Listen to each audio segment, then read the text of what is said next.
putting the powder refill into a tiny bottle. Guys, and welcome back to the show. Like all Singaporean men, I've got to go for national service. And one of the most annoying things about getting my field pack ready is this. It is putting the powder refill into a tiny bottle. What most people try to do, that they cut a hole at the tip of this pack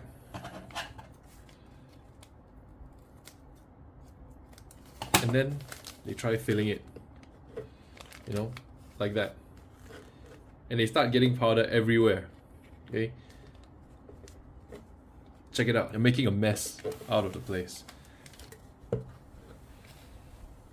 Now here's the trick. What you want is air, so you start fluffing up the bag, getting as much air into the pack as you can.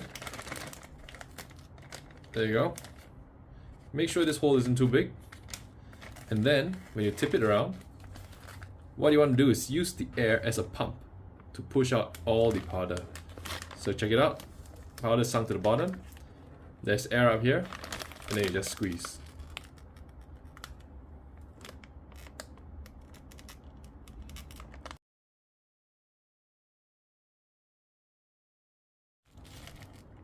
And there you go, check it out.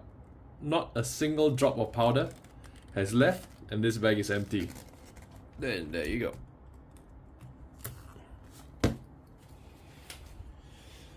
Check it out, easy peasy, no mess. If you like that tip, like, share, subscribe. I'll see you on the next one. Take care.